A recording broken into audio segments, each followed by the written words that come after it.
Today's episode couldn't have come at a more perfect time. It is the first day of the Women in Real Estate Summit.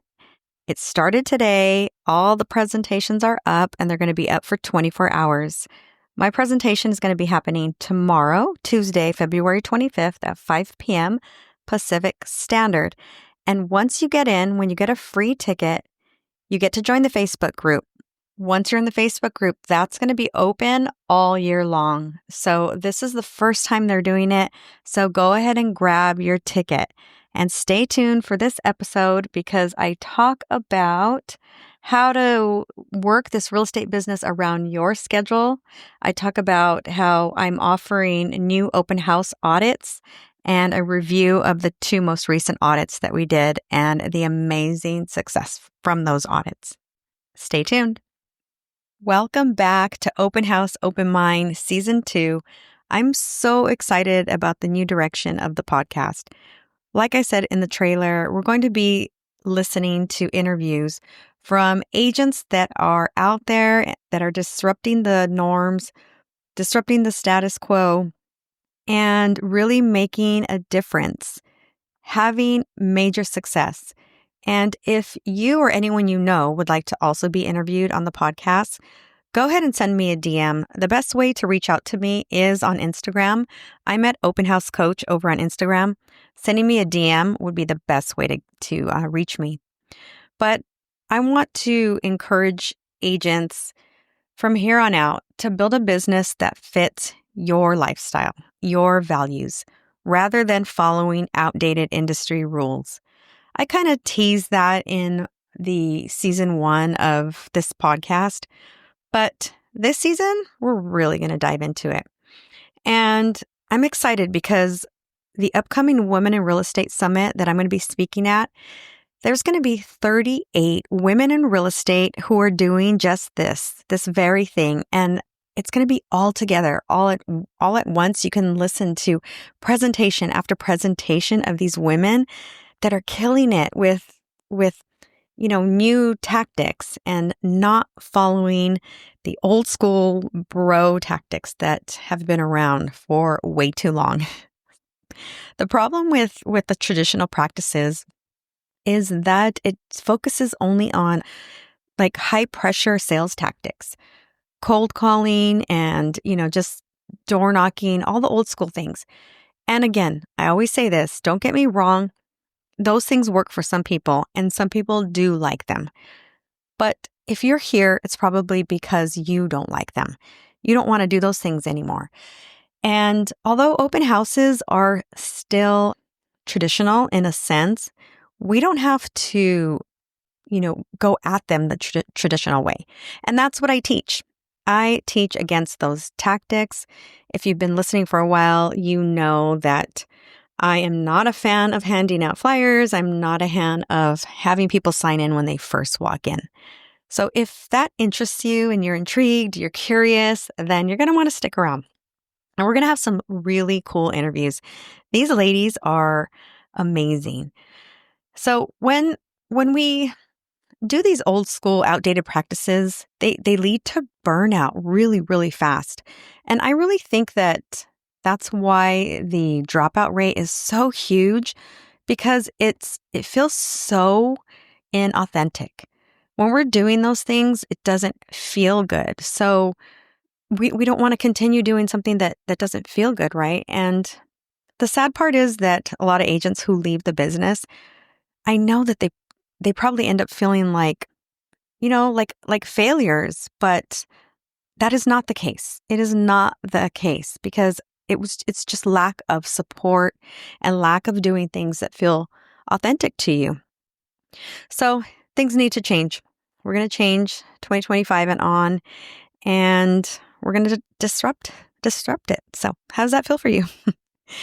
I have been doing open houses for a while now. I think I'm going on my 13th year in real estate, and it did take me about 5 years to just get the system down and do it over and over and over again. I would go out and do open houses and then still kind of do all the other things, thinking I had to do all those things because I saw everybody doing it. But it wasn't until I said, nope, I'm doing this one thing. I'm sticking to it and I'm mastering it. So that's what I did. And it really felt more aligned because I wasn't chasing. I wasn't like basically begging people to work with me. I know, expireds worked. They worked for me. I did them, but it didn't feel good. Open houses were fun. I could plan them around my schedule. And that's another thing, planning stuff around your schedule feels so much better. For example, one of my students right now, she's doing an open house from Wednesday through Sunday from 2 to 4. Wednesday through Sunday, because that's what fits her schedule. A lot of people think that I can only do them on Saturdays and Sundays. And you do get a higher turnout on the weekends, but you still get people coming in at the 2 to 4 range. You get a lot of the moms, the dads picking up their kids from school. And so you just never know. Remember, you only need one. You don't need a ton of families running through your open house. You need one person that you connect with, that you build a relationship with. And I'm talking at your open house. You just need one to get a client to turn into a transaction for that month. So let's dive into also some things that I've done lately and added to my products list. I have a open house audit that I offer. It's basically like a one-on-one coaching, and it's available right now. You can find that also in the link in my bio on Instagram. And it's a 45-minute like strategy session where we break down your open houses, we audit them, right? And if you're an agent who is just listening because you're thinking like, are open houses for me? I'm not sure. That's also a perfect thing for you to book a call with me on, and we can kind of dive in to see if open houses are good for you. But go ahead and listen to all the previous podcasts and the upcoming podcasts, and you can learn more there. But if you've had some open houses and you're like, yeah, I've tried, I don't know, I know they could probably work, but something's not working, something's not clicking. I've had a lot of people say like, there's got to be a better way, or I know there's a secret to this and I'm just not seeing it. And that's what I'm here for. That's what I do. That's my specialty. So these last few open house audits that I did, both of them, it was funny. They both kind of had a similar story, and they both did about 4 open houses, they said. And one of the audits, she said that she door knocked before and did a lot of marketing beforehand, and then hosted the open house and no one showed up. Then she did it again and she didn't have time to do any of that. And she said she just went straight, did the open house, no marketing beforehand, other than, putting it on the MLS and it's syndicating, right, to all the places. Other than that, she didn't do anything extra. And she had a ton of people come through. And that gave me, some great insights that I already talk about and that I teach. However, it was really good to hear, and then really good to point out to her that it doesn't really matter what you do beforehand. If you're going to have an open house, and sometimes people are going to come and sometimes they're not. And I'm not saying not to market beforehand. I'm not saying not to put open house signs up. Of course, that's just, marketing 101 for open houses. You have to put your signs up. You must put it in the MLS. But other than that, if for some reason you just didn't have an opportunity to maybe circle prospect or door knock and invite the neighbors, if you didn't have an opportunity to do that, you just did an open house. Either way, it doesn't matter. Some people are going to show up. Some people are not going to show up. For example, Super Bowl Sunday. A lot of people said, no way would I do an open house on Super Bowl Sunday. Nobody's going to show up. Who's going to show up? And I had 2 other examples of some clients that hosted open houses and had so much success. Walked away with 2 solid, hot buyers just this past Sunday. And so you never know. The point is, it doesn't matter what you do beforehand if you don't know what to do when they're there, when they're at your open house. So agents are focusing on all the marketing before. Traditional ways, the status quo is, what can I do? How much marketing can I do? How much before prep, flyers, Facebook ads, all of this stuff? How much can I do to get people through the door? And that's what they're focusing all of their time on to get them through the door.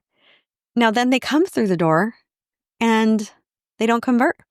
So the one audit where she said, yeah, I ended up having a ton of people come in. She's like, I had like 15 families come in.